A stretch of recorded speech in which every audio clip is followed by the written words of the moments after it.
Hello and welcome. Today I'm going to make a PCB.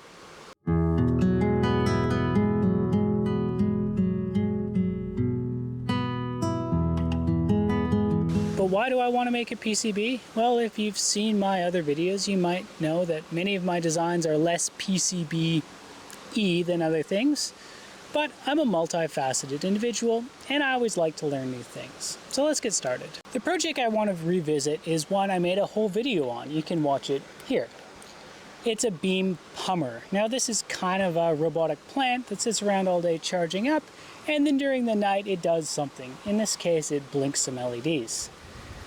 Now if you don't know beam robotics, well, you're missing out. It's a really cool little segment of robotics from the 80s and 90s, where instead of microcontrollers, they use analog systems to replicate the way that our brains work, more or less. I've got a whole series of videos that I'll put up here and in the description below. Many beam robots used to be built, or still are built, using a very distinct freeform technique. This is where the parts are soldered together using pieces of wire. This is super cool and very useful, but the constant march of progress means that we now have many new techniques we can use to build them and other things. Many of the earliest robots were actually built using old techno scrap that was ripped apart and the parts repurposed for robots. One of the most famous beam robots was called Walkman because it was made from bits of old Sony Walkmans. The rise of surface mount parts and the demise of cheap 70s and 80s techno scrap means that some of these techniques are just not that available anymore. Some people have made the best of it and made surface mount robots with some of the old techniques. This is super cool, however it is super tedious as well because the parts are miniature. Instead, I'm going to be exploring kind of how these things are meant to be used, and I'm going to make a PCB using surface mount versions of the parts I used in my first build. So before I jump in front of the computer and fumble my way through designing a PCB, let's hear a word from somebody who actually knows how to build PCBs, JLCPCB. If you're looking to make a PCB, either a prototype, a personal project, or maybe even something for large-scale production, JLCPCB has everything you need. So you can go from something like this to something like this easily and quickly. One of the great things about JLCPCB, and one of the reasons I'm using them for this project here, is because they offer surface mount assembly and manufacturing of PCBs. So instead of trying to build tiny little parts myself, they'll assemble it in their factory using their machines to automatically build, solder, and ship out really good quality PCBs that are ready to go for whatever project you've got. So follow the link in the descriptions down below for an introductory offer and you can get started on making your own PCBs. And now back to this video where I try and start designing my own PCB. PCB design and CAD in general are not things that I spend a lot of time doing. So I sat down in front of my computer, fired it up, and after the better part of a weekend doing something that should have probably taken 30 minutes, I had a design I was mostly happy with. So here we have my original design for the circuit. So you can see we have a single chip in the middle, a bunch of LEDs that are capacitively attached to that, and then some other stuff here and here, and I'll go over what those do. But if you want a full breakdown of this circuit, again, watch my original video on it. I felt like this would be a really good design to put onto a PCB because it's a bit annoying to freeform, and if I put it onto a PCB, I can make it super small, super rugged, and also have the ability to easily swap out parts on my design without having to desolder a whole bunch of wires and bits of brass and all that type of stuff. The circuit itself is a series of Schmidt trigger inverters that are set up as free-running oscillators. So if we zoom in, we can see the input of one of these is linked to the output with this resistor. And this circuit is kind of copied a bunch of times here, 3 times. And these all have different values, so they'll blink at somewhat different rates. It's then coupled to positive through a capacitor here, which is just a timing capacitor. And then the output is capacitively coupled to an LED. And then there's just a pull-up resistor here as well. So what that means is when this inverter flips, it sends a high output pulse here, which pushes through this LED As this capacitor slowly discharges through that LED, it'll go bright and then fade away. There's also some circuitry up here. I use another couple inverters to turn the circuit on and off at night. We have a diode here that takes the input from this, which is our solar cell. The other side is just connected to ground. Couples it to ground through a resistor, and then to our VCC through a diode here.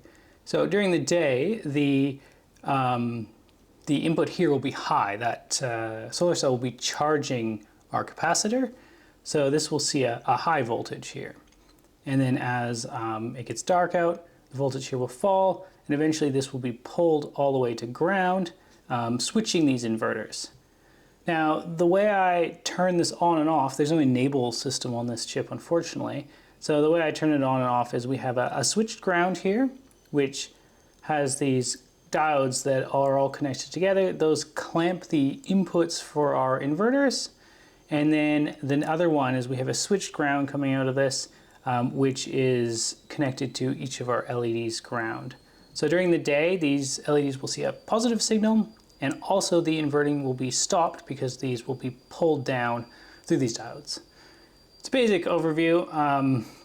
The circuit worked quite well, but I thought I could simplify it even further than this and just remove these diodes and kind of the switching pull-up, pull-down system there, because on the breadboard, it was fine, so that seemed like it wouldn't be a big deal, and it would simplify the design of the circuit and the assembly quite a bit.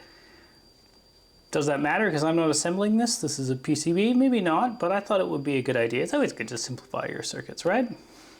So here is the PCB I came up with. One of my first PCBs I ever designed. So I went with this circular outline because I thought it looked kind of cool, and laid out all the parts on here. This is built around two 1.5 volt cells, so like what you'd find in a calculator, same as my original build. And then these are coupled together in series, but I also placed these pads in a way that you could put one 4 or 5 volt cell across just these two pads, and then you could use two different cells and test that out. Because I had a bunch of these like 5 or 4.5 volt cells or something that I had kicking around I wanted to use for this. And then I've got all my resistors. The capacitors are electrolytic surface mount. We can actually see the photo view here. Yeah, looks like this. Super basic, looked pretty good. And again, I didn't really know what I was doing at this point, so I sent this off to get manufactured and patiently awaited my design to return.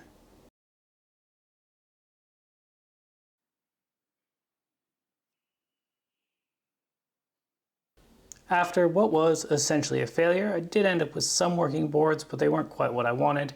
I set out on the version 2, which was this guy right here. So this was a much better PCB design, and I fixed most of the problems I had with the original one. I've switched to a single solar cell just because the 4.5 ones worked so much better than the original ones. We've tidied up a lot of this routing and actually went through and formed a bunch of these traces into these nice curved lines. Is it Mixtella who has the beautiful curved circuit boards? I loved it. I didn't have his plugin, so I just manually went and routed all these, which was a bit of a pain, but hey, it's all about learning, right? I've also reinstated my diode pull-down system so that this charges up much more efficiently and seems to waste a lot less energy during the day.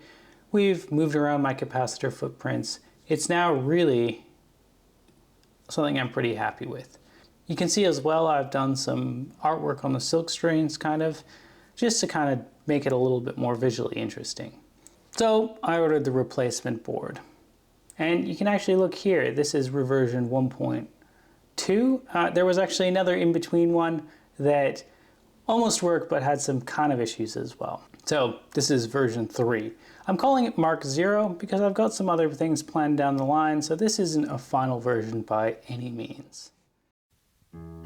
So, using the lessons I learned in my first and then second iteration, I came up with this design right here. So I changed the aesthetics a little bit. I added some silkscreen art, and then I also changed the way the charging circuitry was tunable. This one actually has a sort of variable resistor on it, so I can change how bright or dim it turns on.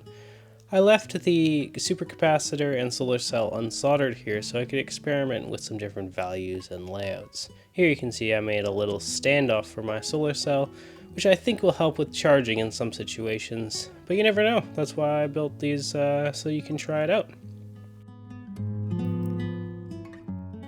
The great thing is that these only require a couple components to be soldered on, so I could make a whole bunch of these, and I did. I ended up leaving these little guys all over my apartment, and they can run off of surprisingly little light. This is the finished, fully charged and functioning PCB pummer design, sitting out somewhere in my neighborhood. I've even left a few of these around in places like where I work and around where I work to just see how well the PCB can stand up to the outdoor environments.